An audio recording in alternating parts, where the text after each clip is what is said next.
News cities, खबर हर शहर की। हम मौजूद हैं यहाँ बिनसागर पंचायत के इटैया गांव में। इटैया में युवा उम्मीदवार हैं मुखिया पद के विशाल सिंह। उनसे बात करते हैं चुनाव में ये क्यों खड़े हुए हैं और इनकी प्राथमिकताएं क्या हैं। जी विशाल, आप काफी युवा हैं और आपने जैसा बातचीत में बताया, आप हिस्ट्री में एमए किया, आपने ऑनर्स किया, ग्रेजुएशन किया। पढ़ाई करने के बाद आपने कोई नौकरी ना चुन करके जन सेवा की तरफ आप आए, इसका क्या कारण?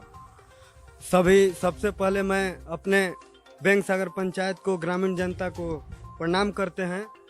और मैं पहली बार सर चुनाव लड़ रहा हूं और चुनाव में मेरा प्रथम मुद्दा है कि विकास। चूंकि 15 साल से ये हमारे गांव की जो स्थिति है बहुत ही दयनीय है। आप तो घूम ही लिए, देख लिए कि क्या नली की स्थिति है, क्या गली की स्थिति है, क्या आने जाने वाली प्रधानमंत्री सड़क योजना की स्थिति है। ऐसा क्यों है? मतलब और भी जो गांव हमने देखा सड़क पक्की है, लेकिन आपके इटरवाज में जब हम आए तो सड़क का नामो निशान नहीं। और काफी देखा हमने रोड पर भी अंदर जो गलियां हैं टूटी फूटी हैं। ऐसा लग रहा है कि 10 साल से कोई विकास का काम कम से कम सड़क पे नालियों को लेकर के हुआ नहीं है। इसका क्या कारण?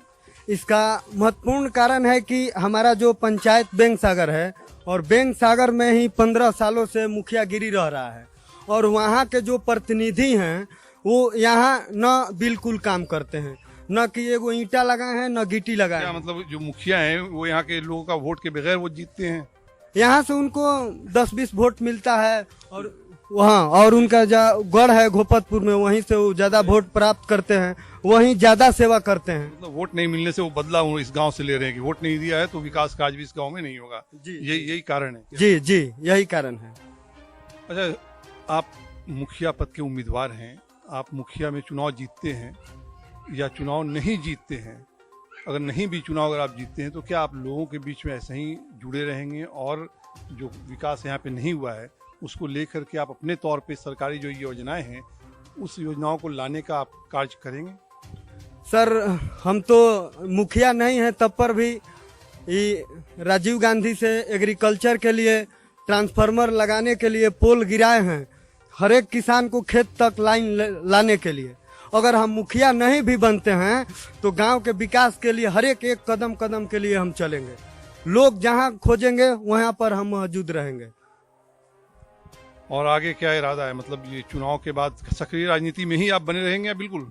हम आज तक ना नौकरी के लिए फार्म भरे हैं ना ये क्या बोलते हैं, हमारा पहला मुद्दा था शुरू से ही, स्टार्टिंग से ही हम राजनीति करते थे। आज 10 बरस से हम राजनीति कर रहे हैं। 10 साल की उम्र से राजनीति कर रहे हैं? नहीं, 10 साल पीछे से राजनीति कर रहे हैं। हाँ, और इस समय समझा कि 10 साल की उम्र से जैसे पीछे पीछे झंडा लेके चलना होता है, बच्चे चलते हैं, तो वो सब आपने किया होगा? नहीं सर, हम तो जनता दल यूनाइटेड के यहाँ पर समाज सुधार के प्रखंड अध्यक्ष भी हैं। हाँ, यहाँ पर हम काराकाट प्रखंड में जनता दल के समाज सुधार के प्रखंड अध्यक्ष। कई जगह हमने देखा, गांव वालों की शिकायत है कई जगह के ये जो सरकारी योजनाएं हैं जैसे सड़क वगैरह बनाने का, मनरेगा का लेकर के, या इंदिरा गांधी विकास योजना है, इन चीज़ों को लेकर के वहाँ उन्हें काम नहीं मिला या पैसे नहीं मिले, काम कराया पैसे नहीं मिले, इस बात में कितनी सच्चाई है? सर, यहाँ के जितना भी प्रतिनिधि हैं किसी को भारत सरकार और राज्य सरकार के महत्वाकांक्षी योजना की जानकारी नहीं है। केवल आते हैं, वोट लेते हैं और चले जाते हैं। अगर कोई भी उम्मीदवार यहाँ आकर खड़ा होकर बोल देगा कि भारत सरकार और बिहार सरकार की कितना महत्वाकांक्षी योजना चलता है, हम चुनाव नहीं लड़ेंगे। बिल्कुल बिल्कुल। अगर कोई भी आके इंटरव्यू में बोल देगा कि यहाँ इतना योजना चलता है तो हम चुनाव नहीं लड़ेंगे। किसी को जानकारी नहीं है, केवल हराने के लिए कि ये मुखिया कैसे बन जाएंगे। यहाँ खड़ा हो रहे हैं लोग कि विशाल सिंह हार जाए, मुखिया नहीं बने, विकास ना हो। अब ये तो जनता को सोचना है ना। चलिए, विशाल सिंह युवा हैं और काफी ख्वाहिशात, काफी इच्छाएं हैं इनकी विकास को लेकर के, इलाके के लोगों के काम करने के लिए को लेकर के। और इनका ये भी कहना है कि अगर ये जीतते हैं और विकास नहीं करते हैं तो ये राजनीति से भी ये संन्यास ले लेंगे।